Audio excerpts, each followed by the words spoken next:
కన్యవారికి గనక చూసుకున్నట్లయితే ఇక్కడ మీకు సప్తమ స్థానంలో శని ఉన్నాడు. ఆ యొక్క శని భగవానుడు మనకి ఉత్తరాభాద్ర నక్షత్రం నుంచి రేవతి నక్షత్రంలోకి మారుతున్నాడు. మే 18వ తేదీ నుంచి వచ్చే సంవత్సరం జూన్ 2 వరకు ఉంటాడండి. సో ఎప్పుడైతే ఈ సంవత్సర కాలం పాటు దాదాపుగా అక్కడ ఉంటున్నాడు, సంవత్సరం మీద ఒక 20 రోజుల పైనే ఉంటాడు అక్కడ.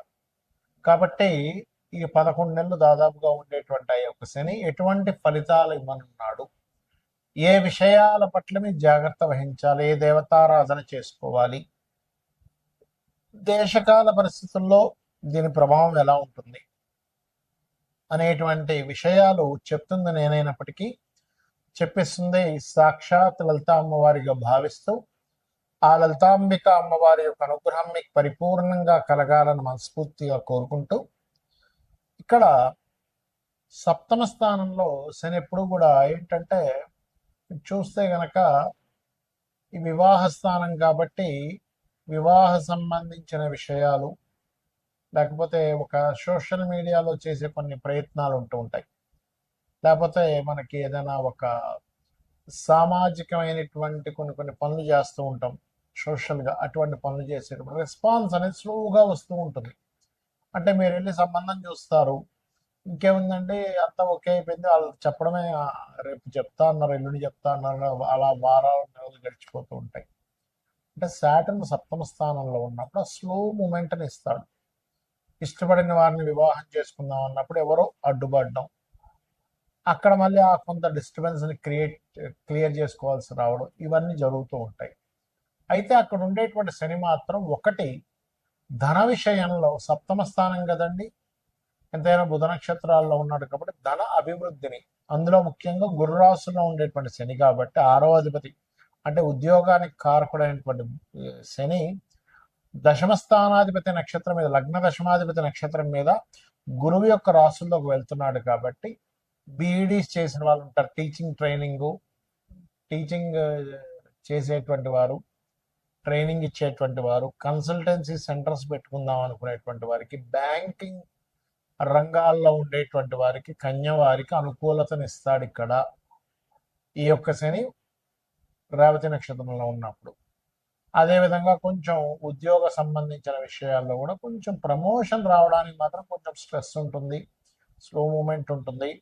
కాకపోతే బ్యాంకింగ్ రంగాల కోసం వేరే వేరే ప్రాంతాలకు వెళ్ళడం, వాటి మూలంగా ఖచ్చితంగా గతంలో ధనం కోసం ఇబ్బంది పడేటువంటి వారు మీకు కాస్త ధన సంబంధించినటువంటి విషయాలలో అనుకూలత అనేటువంటిది ఖచ్చితంగా జరుగుతుంది, అందులో సందేహం ఏం లేదు. సంతానం కోసం చేసే ప్రయత్నం, శత్రువుపై జయము, ఇవన్నీ కలుగుతాయి. కాకపోతే ఇక్కడ మీరు ఏదైనా ప్రాపర్టీ తీసుకునేటప్పుడు మధ్యవర్తిత్వంగా ఉండేటువంటి విషయాల్లోనే తాతగారి ఆస్తి సంబంధించిన విషయంలో, తండ్రి గారి ఆస్తి విషయంలో తొందరపాటు నిర్ణయాలు తీసుకొని, అది కూడా వ్యాపారంలో పార్ట్నర్షిప్, ఎందుకంటే ఇక్కడ సప్తమ స్థానంలో బుధ నక్షత్రంలో ఉన్నాడుగా, ఇది వ్యాపారంలో పార్ట్నర్షిప్స్ మూలంగా కొంత ఇబ్బంది ఇస్తుంది. అయితే ఇక్కడ మీ జన్మజాతకంలో కనుక కొంతమందికి ఉంటుంది పార్ట్నర్షిప్లోనే వాళ్ళు కలిసి వస్తుంది, గుర్తుపెట్టుకోండి. అది ఎప్పుడు 7వ అధిపతి అంటే పార్ట్నర్షిప్ కారకుడు ధనయోగాన్ని ఇచ్చే దాంట్లో ఉన్నప్పుడు మీరు పార్ట్నర్ని పట్టుకుంటేనే ధనయోగం. చాలా మంది ఇవేమీ చూడకుండా ఊరికి పార్ట్నర్షిప్ అనగానే వద్దనేస్తుంటారు. అలా కాదు, పార్ట్నర్షిప్ ద్వారా ధనయోగం వస్తుంది, అప్పుడు చూసుకోవాలి. దాని గోచారం అనుకూలిస్తుందా లేదా, జన్మజాతకంలో మహాదశలు అంతర్దశలు అనుకూలిస్తున్నాయా లేవా, మీకు యోగం ఉందా లేదా, ఇవి చూసుకోవాలి. ఇలాగనే చేసినట్లయితే బాగుంటుంది. మీరు నిత్యము కూడా వెంకటేశ్వర స్వామి ఆరాధన చేయండి, గోవులకి బెల్లము మరియు అదేవిధంగా గోంగూర తినిపించండి, చెండి వినండి, అన్ని విధాలా మీకు బాగుంటుంది. మరి దీని యొక్క ప్రభావం ఒక్కొక్కసారి పర్సనల్ చార్ట్లో శని బుధుడు యొక్క మహాదశలు అంతర్దశలు నడిచేటప్పుడు ఎలా ఇస్తాడు, మీ యొక్క లగ్నాన్ని బట్టి, మీ జాతక చక్రంలో శని బుధుల యొక్క పరిస్థితులను బట్టి శని మహర్దశలో బుధుడు అంతర్దశ, బుధ మహర్దశలో శని అంతర్దశ, దీని మీద కూడా ప్రభావం ఉంటుందండి. ఎప్పుడైనా ఒక గ్రహం ఒక నక్షత్రం మీద వెళ్తున్నప్పుడు అప్పుడు కనుక మీకు ఇక్కడ మనకి గురువర్గ లగ్నాలు శని వర్గ లగ్నాలు ఉంటాయి. ఆ లగ్నాలను బట్టి మీ యొక్క షోడశ చక్రాల్లో, అంటే మనకి 16 డివిజనల్ చార్ట్స్ అంటారు, వాటిని బట్టి దాని ప్రభావం మారుతూ ఉంటుంది.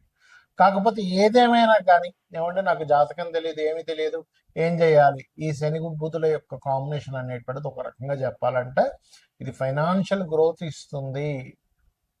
అయితే ఇండియాకి కూడా కొంతవరకు ఫైనాన్షియల్ గ్రోత్ ఇస్తుంది. అయితే మనం చాలా రోజులుగా చెప్పుకుంటున్నాం, ఒక 8-9 నెలల నుంచి చెప్తూనే ఉన్నాం, యుద్ధాలు పెరుగుతాయి, యుద్ధ సంబంధంగా వాటర్ ప్లేసెస్లో కూడా ఇంకా పెరుగుతాయి అనేటువంటి నీటి ప్రాంతాల్లో. ఎందుకంటే జలరాశులు అని ఉంటాయి, కర్కాటకము, వృశ్చికము, మీనము.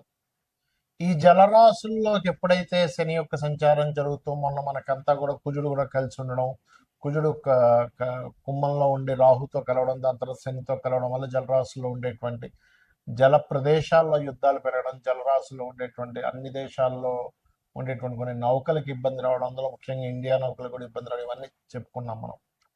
అయితే ఇక్కడ ఏంటంటే బుధుడు యొక్క నక్షత్రాల్లో శని సంచారం జరిగేటప్పుడు ఈ షేర్ మార్కెట్ విషయంలో ప్రధానంగా ఎవరైతే డైలీ ట్రేడ్ చేస్తారో, డైలీ ట్రేడ్ కంటే కూడా లాంగ్ టర్మ్ ట్రేడింగ్ చేసుకోవడం అనేది మంచిది. ఎవరి జన్మజాతక చక్రంలో అయినా బుధగ్రహం గనక బాగుంటే వాళ్ళకి ట్రేడింగ్లో అద్భుతంగా కలిసి వస్తుంది. గుర్తుపెట్టుకోండి. ఎందుకు?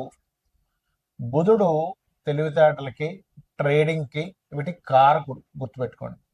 సో ఈ కారకుడైనటువంటి బుధుడు ఎప్పుడైతే బాగున్నాడో, ట్రేడింగ్ అనేటువంటిది ఏమిటి? మనకి ఎప్పుడు మనం ఎంటర్ అవ్వాలి, ఎప్పుడు బై చేయాలి, ఎప్పుడు సెల్ చేయాలి, ఆప్షన్స్ అంటారు, మీకు తెలిసే ఉంటుంది. సో ఆ యొక్క శక్తిని అద్భుతంగా ఇస్తాడు బుధుడు. అంటే మనం ఎంత ఎమోషన్గా కనెక్ట్ అవ్వకుండా చాలా ఈజీగా ఇది వద్దులే, మనం వస్తే రేపు మళ్ళీ చూసుకుందాంలే అని వాళ్ళకి ఎప్పుడైతే కరెక్ట్గా అనిపించిందో బయటకు వచ్చేస్తాడు. ఇంకా ఆశపడ్డ ఎక్కువగా ఆశపడకుండా ఉన్న దాంట్లో సంతృప్తి చెంది బయటకు వచ్చేలా చేస్తాడు బుధుడు. అంటే బుద్ధి ఆలోచిస్తూ ఉంటుంది. అలాగా ఇప్పుడు ఉండేటువంటి బుద్ధికారకుడైనటువంటి బుధుడి యొక్క నక్షత్రాల్లో శని సంచారం జరుగుతుంది కాబట్టి మీరు లాంగ్ టర్మ్ చేసుకోవడం మంచిది. ఎందుకంటే షేర్ మార్కెట్లో లాంగ్ టర్మ్వే ఫలించేటువంటి సమయం ఇది. కమ్యూనికేషన్ రంగాలు మనం చాలా రోజుల క్రితమే చెప్పుకున్నాం, ఏమంటే ఈ కమ్యూనికేషన్ రంగాలకి ఇబ్బంది రానుంది అని. ఈ శని యొక్క ప్రభావం ఎప్పుడైతే బుధరాశుల్లోకి ఎంటర్ అవుతుందో ఈ కమ్యూనికేషన్ రంగాల మీద దీని యొక్క ప్రభావం చూపిస్తుంది. గుర్తుపెట్టుకోండి. అలాగే మరొక విషయం ఏంటంటే ఇక్కడ ఈ అప్పులు ముఖ్యంగా ఏంటంటే ఎవరైనా ఏదైనా అప్పు తీసుకుంటే కూడా లాంగ్ టర్మ్ తీసుకోండి. ఏదో ఏముంది ఈవినింగ్ ఇచ్చేస్తాను, ఓ 10,000 ఉంటాయి అంటుంటారు కొంతమంది, 1,00,000 ఉంటాయి, ఏముంది సాయంత్రం ఇచ్చేస్తా అంట. ఆ సాయంత్రం మీకు రాకపోగా ఈ 10 రోజులకు రావడం వల్ల 10 రోజుల తర్వాత మీరు ఇస్తారు, నెల రోజుల తర్వాత మీరు ఇచ్చేస్తారు, ఇవ్వరని కాదు. కానీ అది ఏమైపోతుంది? మాట తప్పాడు, సాయంత్రం ఇస్తా అన్నాడు, ఫోన్ ఎత్తాడు, మొహమాటం, ఫ్రెండ్ దగ్గర పరువు పోతుంది, రిలేషన్స్ దగ్గర పరువు పోతుంది.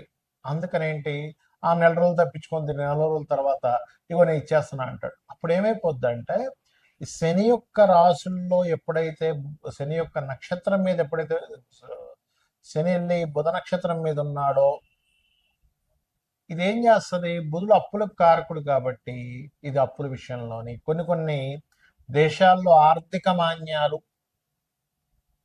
కొంత వాయు సంబంధంగా, వాయువులో బుధుడు వాయు కారకుడు. గుర్తుపెట్టుకోండి, వాయువుకి కారకుడు కాబట్టి వాయువులు మందంగా వేయడం, వాయువులో ఒక రకమైనటువంటి విష సంబంధించినటువంటిది కొంత ఇన్ఫెక్షన్స్ రావడం, ఇటువంటివన్నీ కూడా ఇస్తూ ఉంటుంది బుధరాశుల్లోకి శని యొక్క సంచారం. కాబట్టి మరి ఏం చేయాలండి?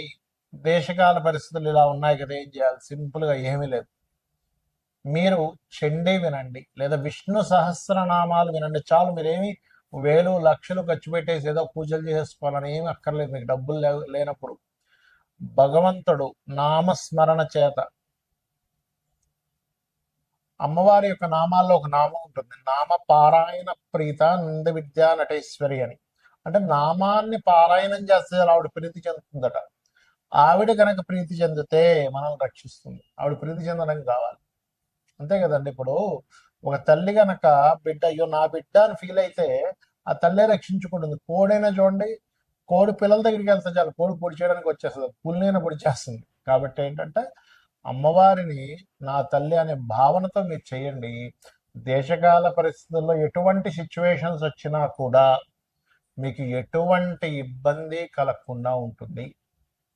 ఇంకొకటి, గోవులకి కాస్త గోంగూర, బెల్లము ఎక్కువగా తినిపిస్తూ ఉండండి, గుర్తుపెట్టుకోండి. ఉంగర బెల్లం తినిపిస్తూ ఉంటండి. కమ్యూనికేషన్స్ ఒకవేళ రేపు పొద్దున ఏదైనా కట్ అయినా కూడా కమ్యూనికేషన్స్ రంగాలకు సంబంధించిన ఏమైనా ఇబ్బందులు వచ్చినా సరే మనం ఎలా సర్వైవ్ అవ్వాలి అనే దాని మీద ఉండండి. ఇంట్లో చిన్న చిన్న ఇన్ఫెక్షన్స్ వచ్చినప్పుడు కొన్ని మనం మెడిసిన్స్ వాడతాం, అటువంటివి కాస్త ఇంట్లో పెట్టుకొని ఉంచుకోండి. ఎప్పుడు కూడా వాస్తుపరంగా కూడా ఇంట్లో ఎక్కువ జబ్బులు వస్తున్నాయంటే ఉత్తరం పాడవడం వల్ల వస్తాయి, గుర్తుపెట్టి. ఉత్తర ఈశాన్యం ప్రధానంగా. ఉత్తర ఈశాన్యం మృతయే ఔషధాత్కార్యేతు అనేటువంటి నామం ఉంది శాస్త్రాల్లో. కాబట్టి ఉత్తర ఈశాన్యంలో వైట్ కలర్ ఉండేలా చూసి, వైట్ కలర్ స్పేస్ ఎలిమెంట్ కారకం కాబట్టి అక్కడ మీరు చక్కగా మీ యొక్క మెడిసిన్స్ రెగ్యులర్గా వాడేటువంటి మెడిసిన్స్ ఏమైనా అక్కడ పెట్టుకుంటే ఇంట్లో ఉండేటువంటి వారికి జబ్బులు తగ్గుతాయి. ఎందుకంటే వాయుతత్వ నక్షత్రాల్లోకి వాయుతత్వ గ్రహమైనటువంటి మీనరాశిలో జల సంబంధించిన రాశిలోకి వచ్చినప్పుడు నీటి ద్వారా వచ్చేటువంటి జబ్బులు, వాయు ద్వారా వచ్చే జబ్బులు పెరుగుతాయి. ఈ వాయు సంబంధించినటువంటి గ్రహాలు ఈ రెండు కూడా. కాబట్టి ఏంటి, ఈ ఫలాలకి సంబంధించిన ముఖ్యంగా మామిడి పళ్ళు పండించేటువంటి వారి తోటలు రేపు తెంపుదాం ఇవాళ ఏముంది బతికిస్తే రేపు ఏదో వరగల్ల వారు రావచ్చు, విపరీతం బాగా ఎండ కొడుతూ విపరీతం వర్షాలు వస్తాయి. మీరు చూస్తూ ఉండండి, ఈ సంవత్సరం 100 సంవత్సరాల వెనక్కి వెళ్ళినా సరే ఇంత రికార్డ్ అయినటువంటి ఎండ రాదు, ఇంత రికార్డ్ అయినటువంటి వర్షము రాదు.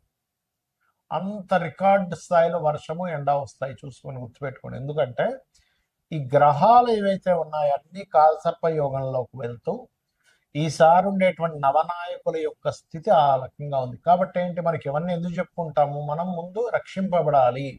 ఓహో బాగా వర్షాలు పడతాయి అనమాట, ముందుగా తీసేస్తే పని అయిపోద్ది, రేపు ఎల్లుండి వారం తర్వాత చూద్దామని బద్దగించొద్దు. ఇంకా సమయం రాలేదు, దట్ ఈస్ డిఫరెంట్ కేసు. ఇంకా పండలేదు పంట, దాన్ని వదిలేయడం అది వేరు. కానీ పంట పండక ముందే తీసేయమని చెప్పట్లేదు. పంట పండిన తర్వాత కూడా నెగ్లిజెన్స్ చెయ్యకూడనటువంటి స్థితులు ఉన్నాయి. ఈ విషయంలో జాగ్రత్తగా ఉండండి. అలాగే బుధవారాలు శనివారాలు అప్పుల విషయంలో చాలా జాగ్రత్తగా ఉండండి. అప్పులు ఎవరికి ఇవ్వడం తీసుకునే విషయంలో బుధ శనివారాలు అవాయిడ్ చేయండి. మంగళవారం కూడా అసలు తీసుకోకూడదు అని చెప్తున్నాను నేను మీకు. అవాయిడ్ చేయండి. బుధ శనివారాలు ఎట్టి పరిస్థితుల్లో blue and green colours avoid చేయండి. ఎందుకంటే కలర్ను ఆశ్రయించి, రంగును ఆశ్రయించి కూడా ఉంటుంది.